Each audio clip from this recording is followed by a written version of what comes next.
সরকারের ঘনিষ্ঠ কেউ কেউ বলেন যে ডিসেম্বরের মধ্যে ইলেকশন করা কঠিন। তো কেন কঠিন হবে? মার্চ, এই যে ইতিমধ্যে তো প্রায় 5-6 মাস চলে, 6-7 মাসের মতো চলে যাবে। এখনো আপনার কি বলে যে 9-10 মাসের মতো বাকি আছে। তো নির্বাচন করতে এত সময় লাগবে না। এই নির্বাচন তো শেখ হাসিনা 15 বছর আটকে দিয়েছিলেন। ভোটাররা ভোট কেন্দ্রে যেতে পারেনি।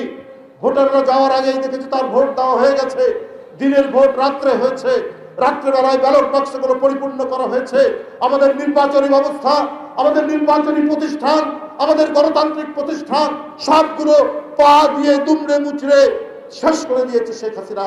আমাদের সেইখান থেকে ফিরে আসতে হলে আমাদের এই প্রতিষ্ঠানগুলোকে সজীব করতে হবে, প্রাণবন্ত করতে হবে।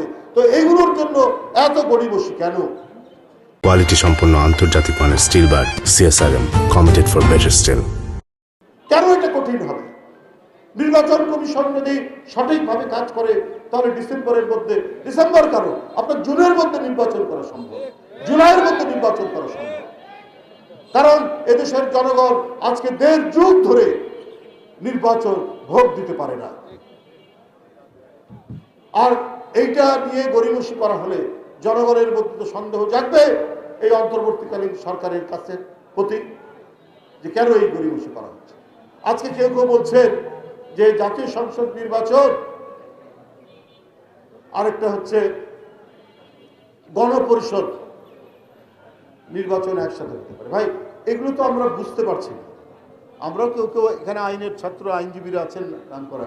গণপরিষদ হয় একটা দেশ যখন স্বাধীন হয়, যেখানে কোনো সংবিধান থাকে না, কোনো ধরনের আইন কানুনের বিষয় থাকে না, তখন গণপরিষদ হয়।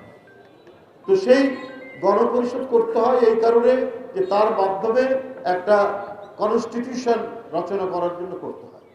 তা আমাদের তো একটা সংবিধান আছে, সংবিধানের মধ্যে শেখ হাসিনা অনেক ধরনের ফ্যাসিবাদী আইন কানুন জুটেছে, কিন্তু এটা তো সংশোধনেরও তো আপনার বিধান আছে। এই আমাদের সংবিধান 72-এ এটা তো অনেকবার সংশোধিত হয়েছে। তো গণপরিষদের কথা আসছে কেন?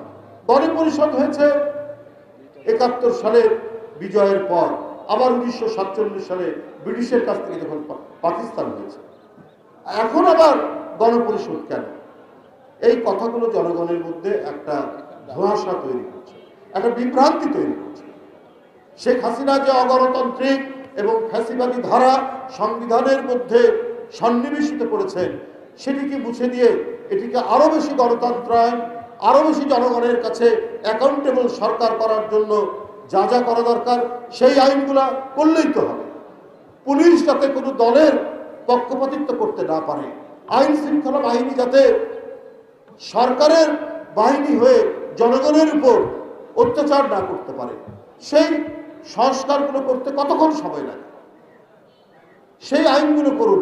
আর এই আইনগুলো আইনীকরণ করতে হলে তো নির্বাচিত সরকার দরকার। নির্বাচিত সরকার না হলে আপনার কি করে এটা সম্ভব? এটা তো সম্ভব নয়। এই জন্য আগে জাতীয় সংসদ নির্বাচন দরকার, তারপরে না স্থানীয় সরকার নির্বাচন। কারণ বাপেরই জন্ম হলো না, তো সন্তান জন্ম হবে কি করে? বাপই না সন্তান জন্ম দিবে। আগে জনগণের সরকার, জনগণের ক্ষমতা জনগণের কাছে ফিরিয়ে দিতে হলে জাতীয় সংসদ নির্বাচন আগে দিতে হবে। এবং তা আমরা বারবার বলেছি, যৌক্তিক সময় এটা যেন প্রলম্বিত না হয়, এর মধ্যেই করতে হবে। আর সংস্কার তো চলমান ধারা, সেই চলমান ধারা সেটা অব্যাহত থাকবে। জনগণের পক্ষে, জনগণের কল্যাণে, গণতন্ত্রের জন্য যা কিছু করা দরকার সেইটা করতে হবে, যাতে করে আবার কোনোদিন কোনো ফ্যাসিবাদ মাথা চাড়া দিতে না পারে।